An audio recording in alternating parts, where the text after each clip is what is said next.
Salam. Bugün 16 iyul imtahanına düşmüş sualların ardını izah edəcəm. İlk mövzumuz şəkil ədəd münasibətləri ilə bağlı olan bir test sualıdır. Deməli, bu sualı necə həll edirik? Əslində çox da çətin bir sual deyil. Deməli, qıraqda olan rəqəmləri vururuq bir-birinə. 6 vur 7, çıxırıq 9-u. Qalır 33. Yəni, bu formada olan testlərimiz müxtəlif qaydalarda həll olunur. Ola bilər ki, burada 9-u 7-yə vurub oturacaqdakı 6-nı çıxa bilərdi. Və yaxud da, məsələn, 9-u 7-yə vurub oturacaqdakı rəqəmi fərqli bir rəqəmə vurub çıxa da bilərdi, toplaya da bilərdi. Buradakı 9 ilə 7-ni toplayıb üzərinə 6 da gələ bilərdi. Yəni, bu cür testlərimiz fərqli formalarda həll olunur. İndi buradakı testimiz qıraqdakı rəqəmlər bir-birinə vuraraq həll olunduğuna görə, deməli, mən burada 8-i vuraram 6-ya, eləyir 48. 48-dən neçə çıxsam 39 qalar. Bilirik ki, ortadakı kvadratın içərisində olan rəqəm cavabdır. Bilirəm, 48-dən 9 çıxsam cavab eləyər 39. Yəni, sualımızın cavabı Y bəndi 9-dur. Digərlərində yoxlasaq, 1-i vururam 1-ə, çıxıram 1, qalır 0. 2-ni vururam 2-yə, 2 çıxıram, qalır 4. 2-ni 3-ə vururuq. 3 çıxanda cavab qalır 3. Yəni, qanuna uyğunluğumuz hamısında uyğun gəlir.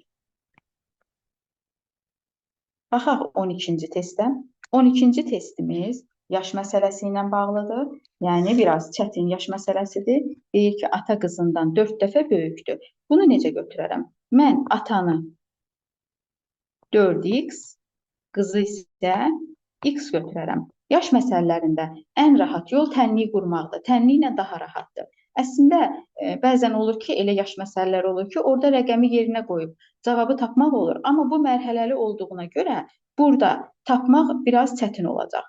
İndi deyir ki, 6 il əvvəl. Yəni, 6 il əvvəl deyəndə, əvvəl olanda həmişə ilimizi çıxırıq. İndi 4x-dan 6 çıxacam, x-dan da 6 çıxacam. Deyir ki, ata qızından 6 dəfə böyükdür. İndi tənliyimi necə yazaram? 4x çıx 6 bərabərdir. X çıx 6 vurulsun 6. Həmişə vurmanı balaca tərəfə tətbiq edirik. 4x çıx 6 bərabərdir. 6x çıx 36. 2x bərabərdir 30. X də bərabərdir 15-ə. Deməli, x-imizi tapdıq 15. 10 da atanın neçə yaşı eləyir? Ata 4x idisə, 4-ü 15-ə vururam. Atanın olur 60 yaşı. Qız da elə x-dırsa, bu da eləyir 15.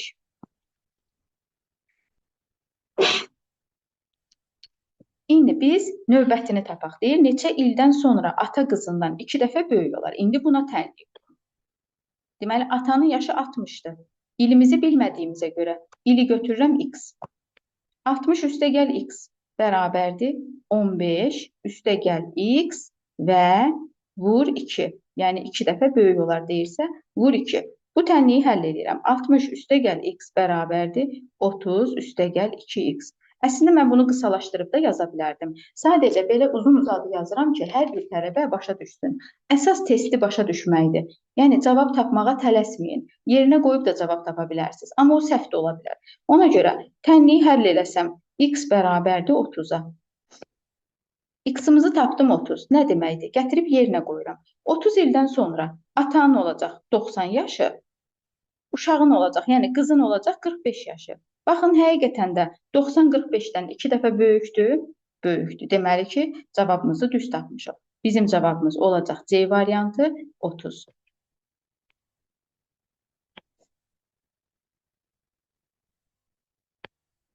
Baxaq, mətnlərlə bağlı olan növbət bir testimizə. Mətnlərlə bağlı olan testləri cədvəl quranda daha rahatdır. Gəlin, indi cədvəllə həll edək.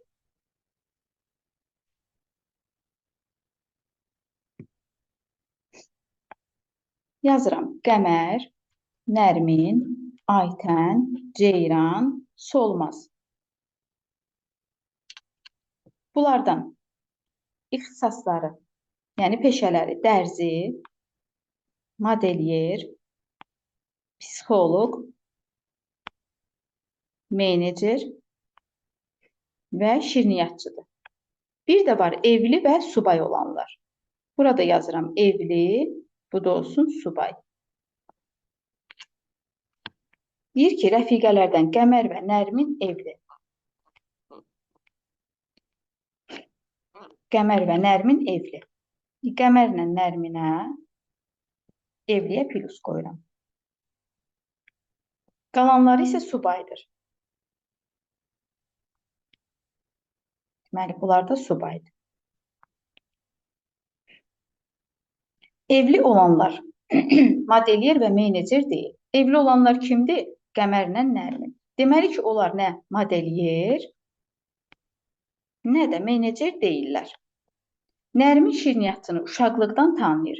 Nə deməkdir? Yəni ki, Nərmin şirniyyatçı da deyil. Uşaqlıqdan tanıyırsa əgər. Psixoloq və Qəmər qonşudular. Deməli, Qəmər psixoloq deyil. Psixoloq subaydır. Onda Nərmin də psixoloq deyil. Çünki Nərmin evlidir axı. Nərmin psixoloq da deyilsə, Nərminə qaldı dərzi. Deməli, Nərmin dərzidir. Dərziyə də hamısına çıx qoysam, Qəmərə də qalır şirniyyatçı. Bizdən də elə Nərminin peşəsini soruşduğuna görə Nərmin olur dərzi. Yəni A variantı. Yəni bu testləri, mətnlərlə bağlı testləri belə cədvəl formasında həll edəndə cavabı tapmaq daha rahatdır. Bizə lazım olan cavabı tapandan sonra qalanın həll eləməyə ehtiyac yoxdur. Eləyə də bilərik, eləməyə də bilərik. İndi 13-cü testimiz də bu qədər. Baxıram 14-cü testə. 14-cü testimiz hesab əməlləri ilə bağlı olan bir testdir və çıxma ilə verilib. Deməli, biz bilirik ki, bir ədədin tərsini çıxanda ortadakı rəqəm həmişə 9, qıraqdakı rəqəmlərin cəmi 9 olur. Gəlin sizə bir nümunə yazım. Məsələn, 321 çıxılsın 123. Baxın, deməli 1-dən 3 çıxıram. 1-dən 3 çıxa bilmirəm. 2-dən bir dənə borc alıram. 11-dən 3 çıxıram, qalır 8. Bu 2-nin yerində 1 qaldı. 1-dən 2 çıxa bilmirəm. Yenə 3-dən bir dənə borc alıram. 11-dən 2 çıxıram, qalır 9. Bu 3-ün yerində də 2 qalmışdı. 2-dən də 1 çıxıram, eləyir 1. Deməli, ortadakı rəqəmimiz oldu 9, qıraqdakı rəqəmlərin cəmi 9-dur. Yəni, bu bir qaydadır. Bunu unutmayın. İndi bizə deyir ki, L üstəgəl M bərabərdir 12-yə. Biz L-i bilirik. L mütləqdir 9-dur. Yazıram. 9 üstəgəl M bərabərdir 12-yə. Buradan M-i tapa bilərəm. M nə eləyəcək? M eləyəcək 3. Yazıram yerinə 3. M 3-dürsə əgər, dediyi qıraqdakı rəqəmlərin cəmi 9 olmalıdır. K neçə eləyir? K da eləyir 6. Yəni, cavabımız olur Y variantı. Baxıram 15-ci suala. 15-ci sual güzgü əksi olan saat mövzusu ilə bağlıdır. Saat mövzuları ümumiyyətlə imtahanlara düşən olur. Yəni, əksər imtahanlarda saat mövzularından istifadə olunur. Bir neçə saat mövzuları var. İndi onlardan biri də güzgü əksidir. Baxaq görək bunu necə həll edirik. Birinci, verilən saata baxıram. Saatda nə görürəm? 2-yə qalıb 22 dəqiqə. Mən bunu necə yazaram? Düzgün saatımız burada, görünən saatımız 13:42-dir. Baxın, bu 13:42-ni tapdım. Yəni, bu hələ bizim əsl saatımız deyil. Bu güzgü əksi olan saatdır. Sadəcə mən baxıb nə görürəmsə onu yazıram. Saatda görürəm 13:42. Bunu ümumi 24 saatdan çıxıram. 24 saatdan dəqiqəni çıxa bilmədiyimə görə bu saatdan birini götürüb burada 60 dəqiqə olaraq xırdalayıram. 60-dan 42-ni çıxıram, qalır 18. Burada da 24 yox, bizim 23 saatımız qalmışdı. Deməli, 23-dən də 13-ü çıxıram, qalır 10. Bizim düzgün saatımız, yəni güzgü əksi olmayan tam düzgün saatımız 10-18-dir. İndi 10-18-dən 12-13-ə qədər olan vaxtı, yəni dəqiqəni hesablamalıyam. 10-18-dən 11-in tamamlanması üçün neçə dəqiqə keçməlidir? 42 dəqiqə. 11 tamam. 12 tamam olması üçün 60 dəqiqədə üzərinə gəlməliyəm. Və burada da 13 dəqiqə verdiyinə görə o 13 dəqiqəni də gəlirəm bu dəqiqələrin üzərinə. 5, 1, 1. Deməli, cavabımız eləyir 115. Yəni, buradakı düzgün saatdan 115 dəqiqə sonra həmin adam evdən çıxmalıdır.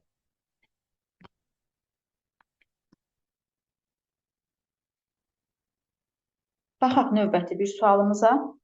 Deməli, 3 bucağın içərisində 12 verilib. 4 bucaqlı, yəni kvadratın içərisində 16 verilib. Burada da 6 bucağın içərisində 24 verilib. Belə testləri həll eləmək üçün rəqəmlə fiqurun bucaq saylarını əlaqələndirməliyəm. Məsələn, 12 ilə 3-ü necə əlaqələndirə bilərəm? 3-ü nəyə vursaq 12 eləyər? 4-ə vursam. Burada da kvadrat 4 bucaqlıdır. 4 bucaqlını nəyə vursam 16 eləyər? 4-ə vursam. 6 bucaqlını da 4-ə vursam 24 eləyər. Deməli ki, burada bucaq sayıların hamısında 4-ə vurur. Sual olan bucaq 5 bucaqlı olduğuna görə 5-i vururam 4-ə, cavab eləyəcək 20. Baxıram 17-ci suala. 17-ci sualda cədvəllər mövzusu ilə bağlıdır. Bizə vurma ilə verib cədvəli və deyir ki, maksimum n plus k-nı tapın. K vur k, yəni k kvadratı 49 verilib. Elə buradan bilirəm ki, k 7-dir. K-nı yerinə yazaram 7. M vur n-i də 96 verib. Maksimum olması üçün bu vuruqları necə götürə bilərəm? 96 vur 1 kimi götürə bilərəm. Əslində bunu 48 vur 2 kimi də götürə bilərəm. 16 vur 6 kimi də götürə bilərəm. Amma maksimum dediyinə görə ən böyük rəqəmi götürürəm. Yəni 96 vur 1 kimi. İndi m-nın yerinə 96, n-nın da yerinə 1 yazsam, bunları toplayanda 97, üzərinə də 7 gəlsəm, eləyəcək 104. Yəni maksimum rəqəmlərimiz bunlar olacaq. Baxıram 18-ci suala. Anaqramlarla bağlı bir sualdır. Bizə verilib birinci sözün əvvəli, ikinci sözün sonu. Biz buradakı variantlardakı hissəciklərdən bir şəkilçi düzəldirik. Onu birinci sözün sonuna, ikinci sözün əvvəlinə elə yerləşdirməliyik ki, fərqli sözlər yaransın. Burada da olar A variantı, yəni burada şər şəkilçisi düzəldirik, bəşər və şərbət. Yəni 2 dənə fərqli söz alırıq.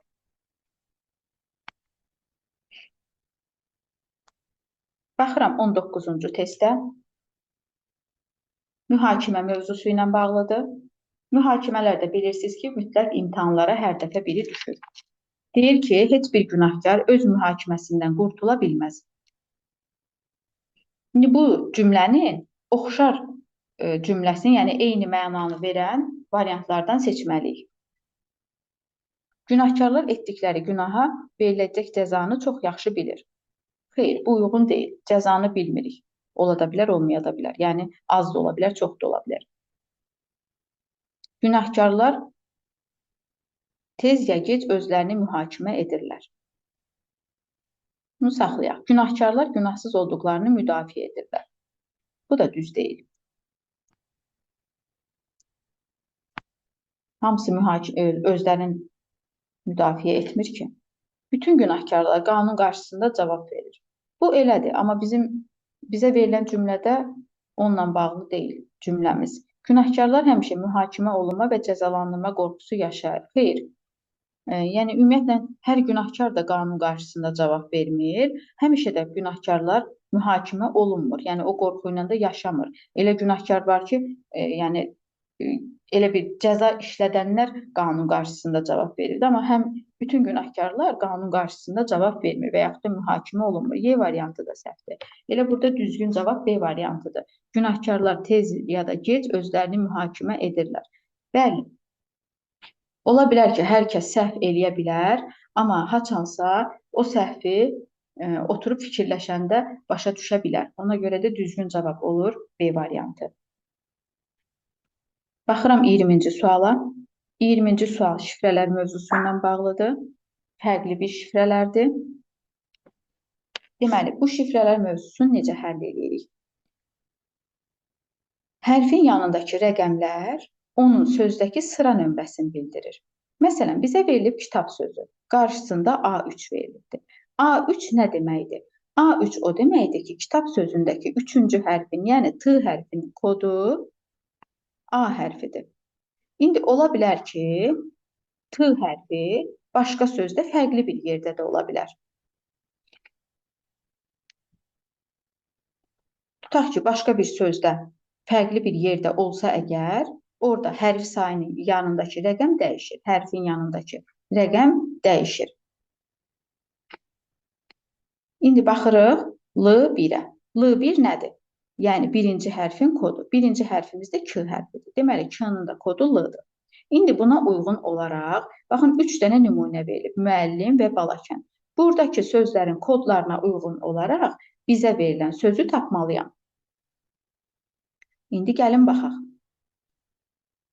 Burada verilib G və yanında belə bir işarə qoyulub. Baxıram Balakən sözünə. G3 verilibdir. G3 nə deməkdir? Yəni, üçüncü hərfin kodu L hərfidir. İndi L hərfi kodu G hərfidirsə, deməli L hərfi malik sözündə neçəncidir? Üçüncü. Babu ürək olacaq 3. Sonra baxıram P hərfinə. P hərfi harda var? Müəllim sözündə. Yəni P1 verilibsə, o M hərfinin kodu deməkdir. Deməli, P M-nın kodudur. M malik sözündə neçəncidir? Birinci. Onda olacaq 1. Sonra L hərfinə baxıram. Kitab sözündə L1 verilib. Dedik ki, L K-nın kodudur. Malik sözündə də K hərfi 5-ci verilib. Ona görə ürəyin yerində olacaq 5. Sonra H-ya baxıram. H Balakən sözündə verilib. Kitab sözündə də verilib. H4 verilib. 4 hansı hərfdir? A hərfi. Deməli, H A-nın kodudur. Malik sözündə də A ikinci hərf olduğuna görə bura yazıram 2. Və M hərfinə baxıram. Kitab sözündə M2 verilib. Deməli, M İ-nin kodudur. İkinci hərf İ-dir. İ də malik sözündə 4-cü olduğuna görə kodun yazıram yerinə, yəni 4. Deməli, olacaq bizdə 3, 1, 5, 2 və 4. O da uyğun gəlir C variantına.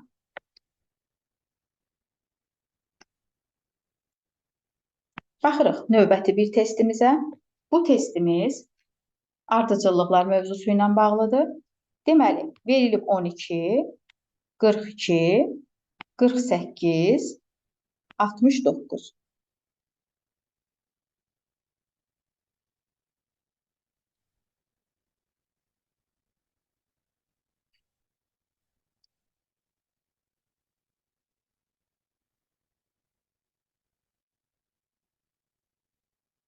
Deməli, bu testimizdə nə edir? Baxıram, birinci rəqəmimiz 12-dir. 12-ni vurur 2-yə. Eləyir 24. 24-ü tərsinə yazır 42 kimi. İndi burada növbəti 42-ni vurur 2-yə. Eləyir 84. 84-ü tərsinə yazır 48 kimi. 48-i vurur 2-yə. Elədi 96. Və tərsinə yazıb 69 kimi. İndi biz 69-u vururuq 2-yə. Bu eləyir 138. 138-i tərsinə yazsam, olacaq 831. Deməli, cavabımız olur D variantı 831.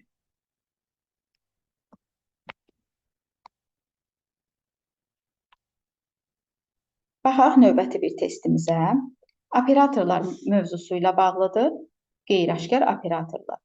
Qeyri-aşkar operatorların həll formasında ancaq rəqəmlərdən rəqəmlər almalıyıq.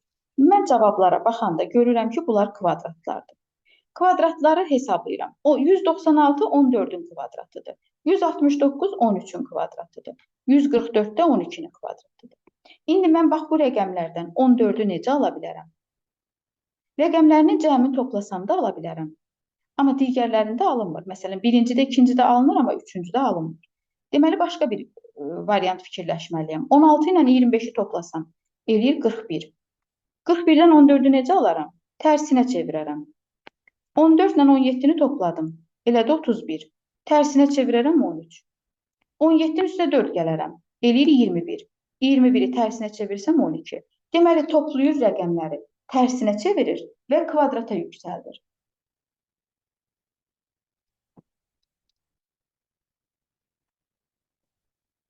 İndi cavabı baxıram.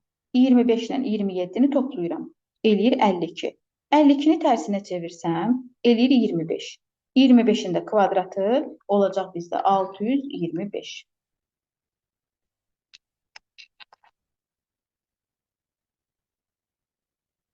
23-cü suala baxıram. Analogiya ilə bağlı bir sualdır. Analogiya da geniş bir mövzudur. İmtahanlarda da mütləq bir dənəsi istifadə olunur. Analogiya bənzətmə, oxşatmaq deməkdir. Yəni verilən bir şeyi nəyəsə bənzədir. Məsələn, bax bir də burada ardıcıllıq tam olmalıdır. Yəni bir bilim necə davam edirsə, biz də o ardıcıllıqla, yəni o qanuna uyğunluqla davam eləməliyik. Bizə verilib ananas. Bilirik ki, ananas meyvədir. Meyvə toplu deməkdir. Yəni burada çoxlu meyvələr ola bilər. Meyvəni ümumiləşmiş bir isim kimi götürə bilərəm. Ananas da bu meyvələrdən biridir. İndi bizə verilib zəlzələ. Zəlzələnin ümumiləşmiş ismi nə olacaq? Təbii ki, fəlakət. Yəni, zəlzələ fəlakətin bir növüdür. Yuxarıda da meyvə, ananas da meyvənin bir növüdür. Bu qaydada qanuna uyğunluğu davam elətdiririk. Baxıram növbəti bir suala. Deyir ki, rəqəmləri müxtəlif olan neçə üç rəqəmli ədəd yazmaq mümkündür. İndi biz bunu necə hesablayaq? Bilirik ki, rəqəmlərimiz hansılardır? 0-dan 9-a qədər bizim rəqəmlərimiz sayılır.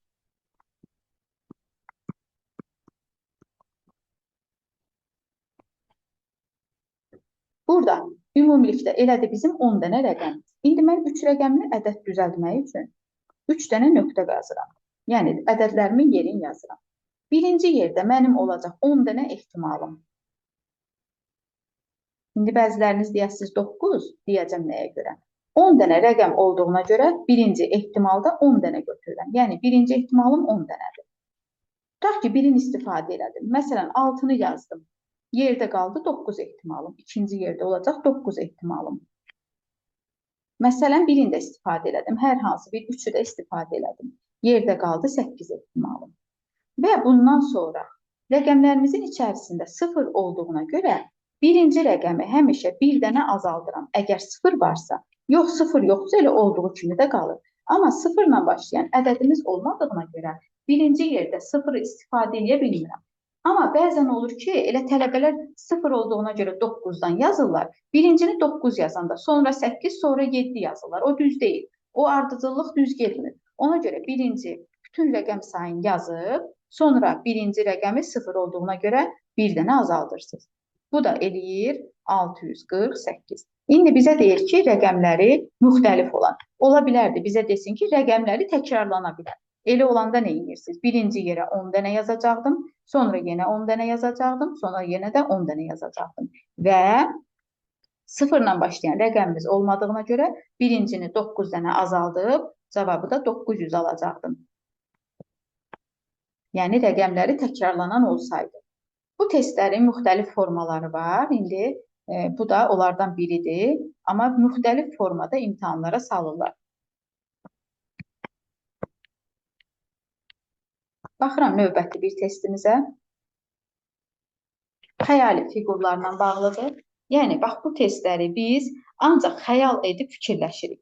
İndi burada xətlər çox olduğuna görə bunları üzərinə çəkib həll eləmək olmur. Əslində, biz ya biri 2-nin üzərinə çəkib, ya da 2-ni 1-in üzərinə çəkib, üçüncüdə o xətlərdə olmayanları variantlardan tamamlamalıyıq. Amma bu biraz çətin olduğuna görə bunları daha asan qaydada necə həll eləmək olar? Yəni, 4-ün 1-ə qaydası ilə. 4-ündə olub, 1-ində olmayanı və yaxud da 4-ündə olub, 4-ündə olmayıb, 1-ində olanı variantlardan çıxırıq. İndi baxıram nümunəyə. Baxın, bu yuxarıda bizdə belə bir xətt olmalıdır, düzdür? Çünki burada da var, burada da var. Amma B variantında, bax, hamısında A-da da verib, B-də də verib, C-də də verib, Y-də də, D-də də. B variantında buranı boş saxlayıbdır. Deməli, 4-ündə var, 1-ində yoxdursa, o səhvdir. O variantı çıxıram. B variantı çıxdı. Baxıram sonra hansına. Bax, ortada bizdə belə bir xətt olmalıdır. C-də var, B-də var, Y-də var, D-də yarımçıqdır, D-ni də çıxıram. A-da da heç yoxdur, hamısını çıxıram. Baxıram, Y variantı ilə C variantı arasında fərqə. Baxın, bu çarpaz olan xətt. Görürsünüz, 4 dənə variantda var, Y variantında yoxdur. Deməli, olmayanı çıxırım.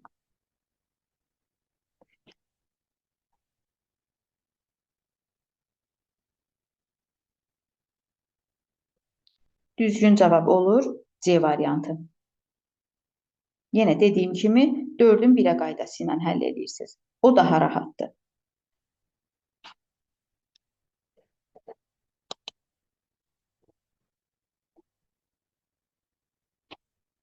Deməli, bu testi necə həll edirik? Bizə yuxarıda belə bir üçbucaqlar verilib. Bu da imtahana çox düşür, imtahan sualıdır. Deməli, üçbucaqları fırlatmadan bu hissədə yerləşdirməliyik. İndi bunları mən fərqli qaydada necə həll edəcəm? X, Y, Z adlandıraraq.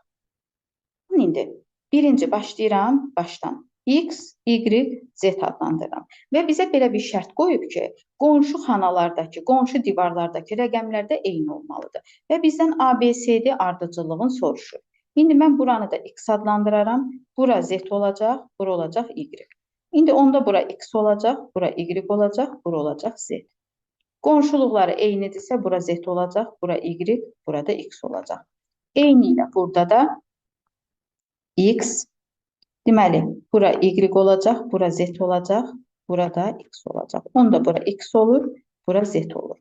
Bura X-dirsə, bura Z-dir, burada olur Y.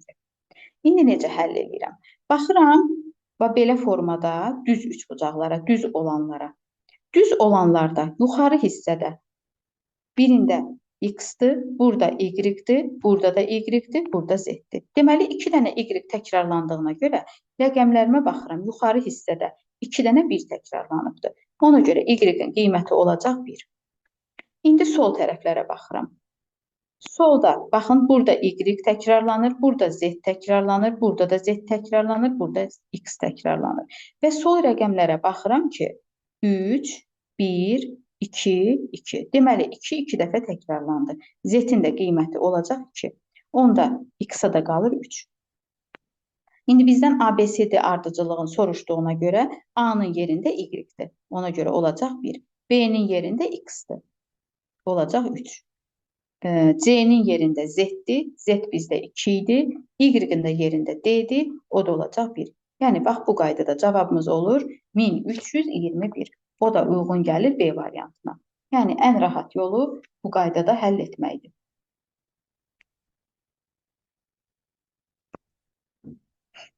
Baxıram 27-ci suala. 27-ci sualda üçbucağın sayılmasıdır. Deməli, bu üçbucaqları necə sayırıq? Rəqəmlərlə nömrələyirəm. Tək nömrəli üçbucaqlar oldu 6 dənə. Üzərinə gəlirəm, ikisi birləşib bir üçbucaq əmələ gətirənlər. Bax, yəni bunlar 1 ilə 2, 4 ilə 3, 6 ilə də 5. Üzərinə də gəlirəm 3. Və 3-ü birləşib bir üçbucaq əmələ gətirənlər. Baxın, bunlar. Yəni 1, 2, 3, 2, 3, 4, 3, 4, 5, 4, 5, 6, 5, 6, 1. Sonra hansıdır? 6, 1, 2. Burada da elədi 6 dənə üçbucağımız. Gəlirəm üzərinə və ən qıraqdakı ən böyük üçbucağımız da gəlirəm üzərinə. Cəm də eləyir 12, 15, 16 dənə. Deməli, bu fiqurda 16 dənə üçbucağımız var. Baxıram 28-ci suala. 28-ci sualda. Deməli, belə dairələr verilib, içərisində ulduzlar və bu kvadratın içərisində olan o iki dairədən alınan cavabdır. Bax, burada ulduzu, qara ulduz bir dənə olduğuna görə deməli buradan götürübdür. Yəni, ikinci dairənin birincisini. Burada da ikincidə baxıram. Baxın, burada ulduz götürüb, yəni ikinci dairənin ikincisini. İndi qanuna uyğunluğumuza uyğun olaraq neynəməliyik? Birinci dairənin, daha doğrusu ikinci dairənin birincisini birinci, birinci dairənin ikincisini ikinci götürməliyik. Baxıram A variantına. Tutaq ki, bura ulduz, burada günəş yazsam, mən burada götürməliydim birinci ulduzu, sonra da günəşi. Amma görürsünüz, A variantı düz gəlmir. Burada düz gələn variant Y variantıdır. Biraz çox vaxt apardığına görə hamısını bir-bir yoxlamıram. Baxın, 2 dənə ulduzu yazıram. Deməli, ikincinin birincisini götürəcəmsə, birinci ulduz gələcək. Birincinin də ikincisini götürəcəmsə, burada da olacaq günəş. Şəklini çəkə bilmədiyimə görə hərflə yazdım. Baxın, elə Y variantı tamamilə doğrudur. Test verilib. Bu məsələlərin necə həll edirik? Bunlar əsasən faiz məsələlərinə aiddir. Deyir ki, hər bir respondent 6 məşğuliyyətdən yalnız birini sevdiyini bildirir. Nəticələri göstərən diaqramlardan istifadə edərək respondentlərin təqribən neçə faizini televizor izləməyi və idmanla məşğul olmağı sevdiyini müəyyənləşdirin. Cavabları da təkliklərə qədər yuvarlaqlaşdırmamız istəyir. Deməli, böyüklər 2300 nəfərdir. Biz buradan televizora baxanı seçməliyik. Televiziya 22%-dir və idman da 16%-dir. İndi bunların ayrı-ayrılıqda faizini tapmalıyıq. Bu yazılan hissəni silirəm ki, orada yaza bilim.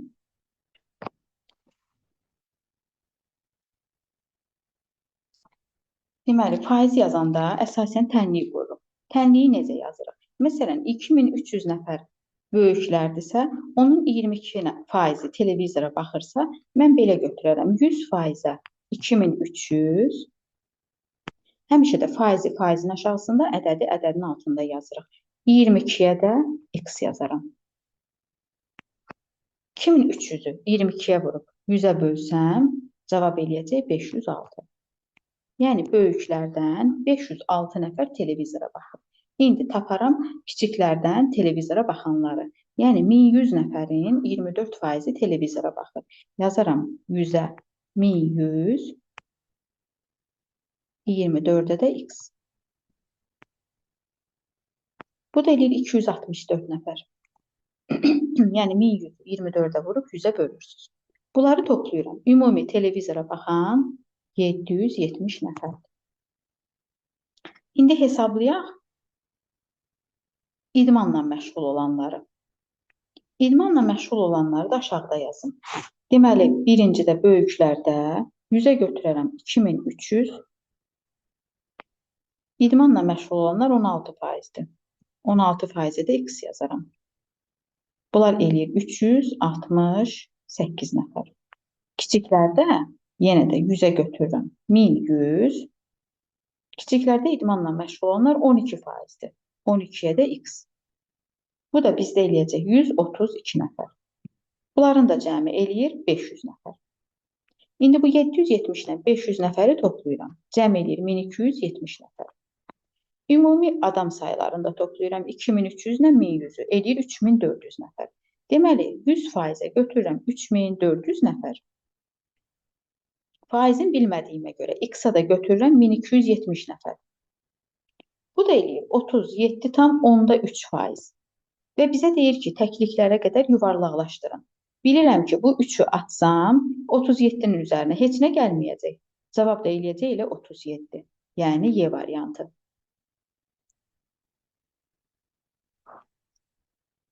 Baxırıq növbəti testimizə. Növbəti testimizdə mətnlərlə bağlıdır. Mətnləri dedim ki, cədvəllə eləyəndə daha rahatdır. Deyir, Azərbaycan İqtisadi İnkişaf mövzusunda təşkil edilən dəyirmi masa arxasında Yusif, Telman, İskəndər, Kənan, Valih adlı nümayəndələr əyləşiblər. İndi yazaq. Yusif, Telman, İskəndər, Kənan, Valih. Onlar Azərbaycanın müxtəlif şəhərlərindən, Mingəçevirdən, Qubadan, Sumqayıtdan, Şəmkirdən və Bakıdan gəliblər.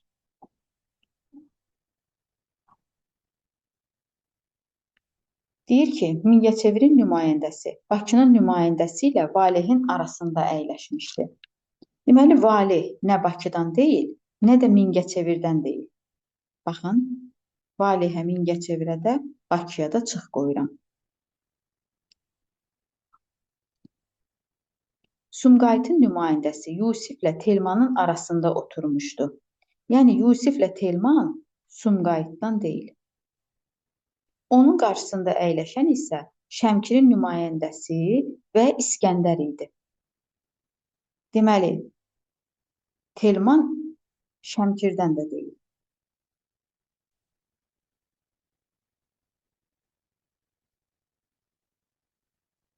İskəndər də nə Sumqayıtdan, nə də Şəmkirdən deyil.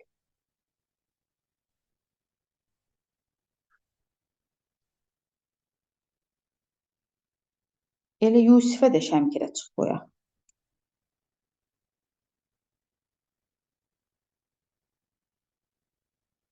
Sonra Kənan Sumqayıtın, Yusif isə Mingəçevir və Bakının nümayəndəsi deyil. Kənana Sumqayıta çıx qoysaq, Sumqayıta qaldı vali. Yusif isə Mingəçevir və Bakının nümayəndəsi deyil. Yusifə də Bakı ilə Mingəçevirə çıx qoysaq, Yusifə qalır Quba. Sumqayıtın nümayəndəsi kimdir? Biz də Sumqayıtı tapdıq ki, Sumqayıtın nümayəndəsi valihdir. Yəni, bundan sonrasını eləyə də bilərik, amma ehtiyac deyil, artıq biz cavabımızı tapmışıq. Cavab olur A variantı, valih. Əminəm ki, güman eləyirəm ki, yaxşı başa düşdünüz. Kimin nə sualı olsa, səhifəmizdə yazar.